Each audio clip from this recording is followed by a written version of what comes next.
Hi everyone, today's Tuesday Tech Tip is all about Google Slides' new eyedropper tool.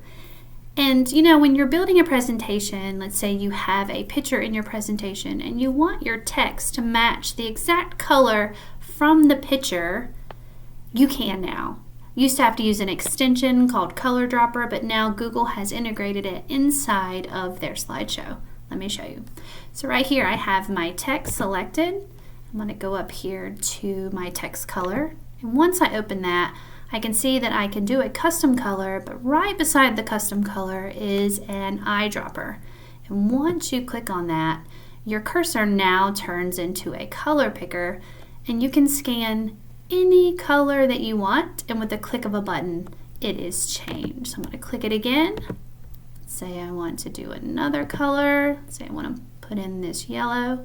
Once I click it, it's automatically changed to the exact color within my image. And this works great for presentations with your staff or with your students, and also just letting students have fun creating with this as well.